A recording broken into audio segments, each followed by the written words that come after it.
Richard Kensington n'était pas du genre à se laisser facilement émouvoir par les émotions. Un milliardaire autodidacte, il avait construit son empire à partir de zéro. Chaque centime qu'il avait gagné l'était grâce à sa détermination, son intelligence stratégique et son ambition implacable. Son nom imposait le respect dans les salles de conseil du monde entier.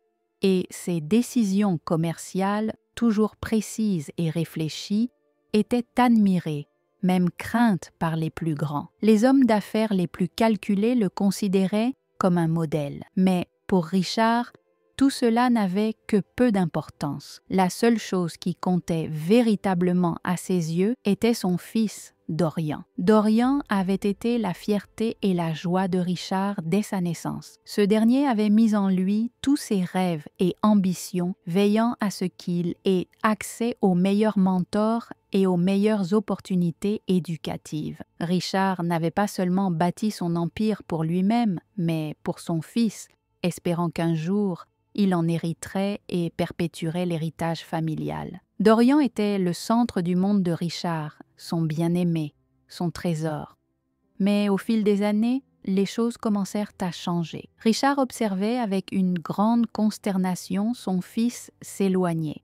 L'amour et les soins qu'il lui avait prodigués étaient désormais accueillis avec indifférence. Le jeune homme, autrefois humble et reconnaissant, était devenu méconnaissable, arrogant et détaché des valeurs de loyauté, d'intégrité et de travail acharné qui avaient guidé son père. Dorian semblait considérer la richesse et l'influence de Richard comme des acquis sans plus de réflexion. Richard pouvait à peine reconnaître la personne que son fils était devenu, et cela le troublait profondément. Il ressentait un vide, un échec, comme si tout ce qu'il avait accompli n'avait servi qu'à produire une version corrompue de l'héritier qu'il avait imaginé. Un soir, alors que Richard était assis seul dans son bureau, regardant pensivement par la fenêtre, une pensée terrifiante le frappa. Avait-il échoué en tant que père? Peut-être que la richesse pour laquelle il avait travaillé sans relâche avait corrompu son fils, l'éloignant de la simplicité et de l'humilité qu'il espérait lui inculquer. Cette idée s'imposa à lui comme une évidence et Richard sut qu'il devait en avoir le cœur net. Il décida alors de tester Dorian, mais non pas par des mots ni par des reproches, mais par des actions. Après une longue réflexion, il résolut de disparaître.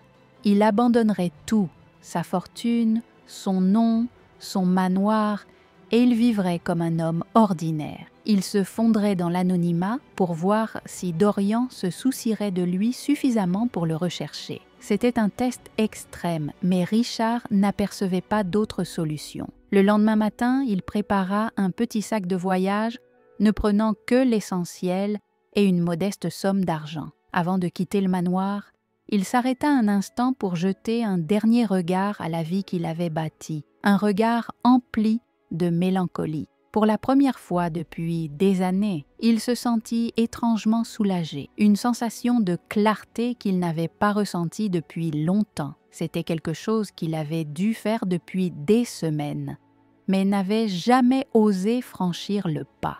Richard erra dans les rues, loin de son monde luxueux.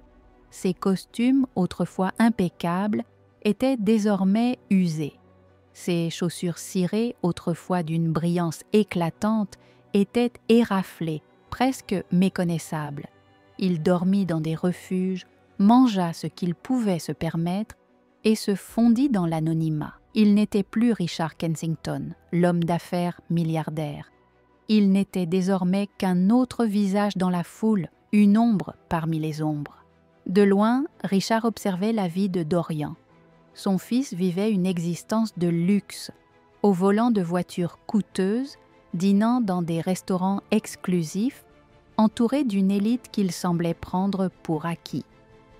Parfois, Richard l'apercevait à travers les fenêtres des restaurants huppés où il se rendait, ou entendait les rumeurs de ses exploits dans les salons mondains. Il était évident que Dorian n'avait pas manqué des richesses que son père lui avait fournies, mais avait-il manqué son père? Richard n'était pas sûr.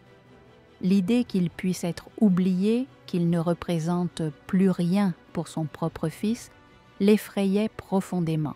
Un jour, Richard se retrouva devant un restaurant haut de gamme où Dorian dînait.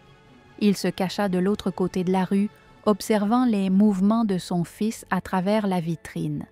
Ce dernier semblait entouré de cadres et d'invités prestigieux, totalement immergé dans ce monde de privilèges. Richard resta là, caché dans l'ombre, espérant, mais craignant en même temps, que Dorian le remarque. C'était un moment crucial, le test ultime. Dorian, pourtant, semblait n'avoir aucune idée de la présence de son père dans les environs. Le cœur de Richard se serra. Ce n'était pas seulement un test de loyauté, mais un test de l'amour, de la reconnaissance. Il attendait, attendant un signe, un geste, un appel. Mais rien ne vint. Il regarda Dorian entrer dans le restaurant, riant avec ses collègues. Une douleur aiguë serra la poitrine de Richard, mais il se força à rester hors de vue. Finalement, après un long moment d'hésitation, il rassembla son courage et entra dans le restaurant. Le décor élégant, les nappes impeccables et les conversations feutrées lui rappelèrent brusquement la vie qu'il avait laissée derrière lui. Lorsqu'il se dirigea vers l'hôtesse, son regard dédaigneux balaya son apparence échevelée. « Je suis désolée, monsieur, » dit-elle sèchement. « Nous n'avons pas de place disponible pour quelqu'un comme vous. » Le ventre de Richard se tordit. Il était désormais habitué à ce genre de traitement, mais cela ne l'empêchait pas de ressentir la morsure de l'humiliation. Ravalant sa fierté, il supplia. « S'il vous plaît, la journée a été longue. » L'hôtesse resta implacable. Alors qu'il se tournait pour partir, son regard croisa celui de Dorian, assis à une table avec ses collègues, riant sans souci. La tristesse le frappa de plein fouet. Après avoir pris une profonde inspiration, Richard s'avança et appela son fils. « Dorian ?» Dorian tourna la tête. Son expression passa de la confusion à quelque chose de plus froid, comme une barrière se dressant instantanément. « Tu me connais ?» demanda-t-il brusquement. Le cœur de Richard se serra. Il avança lentement, sa voix tremblante mais pleine d'émotion. « C'est moi, ton père. » Dorian le scruta un instant, ses yeux cherchant quelque chose dans le visage buriné de Richard. Après une longue pause, sans hésitation, il répondit glacé. « Je n'ai pas le temps pour ce genre de jeu. » Le coup fut plus brutal que tout ce que Richard avait imaginé. D'un coup sec, Dorian détourna le regard. Richard se sentit brisé, écrasé par l'indifférence de son propre fils. En silence, il se tourna et quitta le restaurant, son cœur lourd. Les jours suivants passèrent dans une brume épaisse. Richard réalisa que non seulement son fils avait échoué son test, mais qu'il l'avait aussi trahi en tant qu'homme. Dorian n'était pas seulement décevant, il était devenu quelqu'un que Richard ne reconnaissait plus, quelqu'un qu'il ne pouvait plus appeler fils. Déterminé à agir, Richard contacta son avocat, Marcus, pour lui demander de réduire considérablement l'héritage de Dorian. « Laisse-lui juste assez pour survivre, mais pas pour prospérer, » dit-il d'une voix ferme. Marcus hésita mais accepta. « Je te fais confiance depuis des années, Richard, mais c'est sans précédent. » Richard n'y prêta guère attention. Il savait qu'il fallait aller jusqu'au bout. Il engagea également une détective privée, Olivia, pour enquêter sur les activités de Dorian. Les découvertes furent dévastatrices. Dorian était impliqué dans des affaires louches, manipulait ses clients et trahissait ses collègues les plus fidèles. Ce n'était plus son fils, mais un homme égoïste et contraire à l'éthique. Le cœur brisé, Richard savait qu'il devait affronter Dorian une dernière fois. Il le convoqua au manoir. Lorsque Dorian arriva, il n'était plus aussi confiant. Son arrogance habituelle avait disparu, remplacée par un malaise palpable. Richard le fit asseoir à la table du dîner. « Tu m'as laissé tomber, Dorian, » commença Richard, sa voix ferme mais emplie de douleur. « Je t'ai tout donné et tu as tout jeté. » La voix de Dorian monta sur la défensive.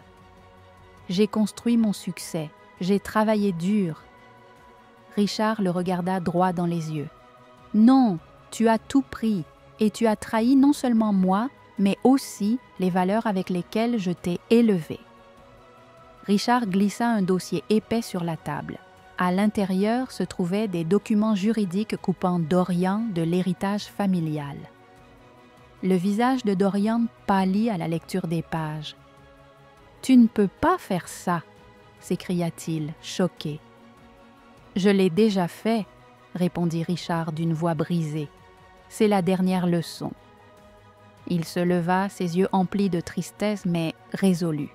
« Je t'ai appris à bâtir ta propre vie, Dorian.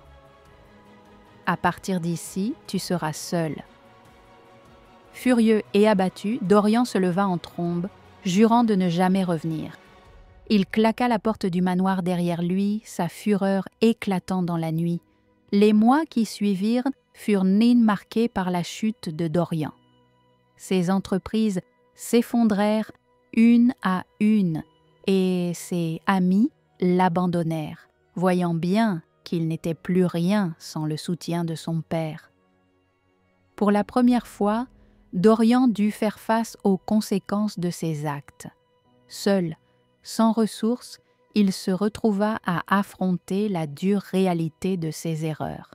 Une nuit pluvieuse, Dorian se tint devant les portes du manoir, regardant les lumières vacillantes à l'intérieur.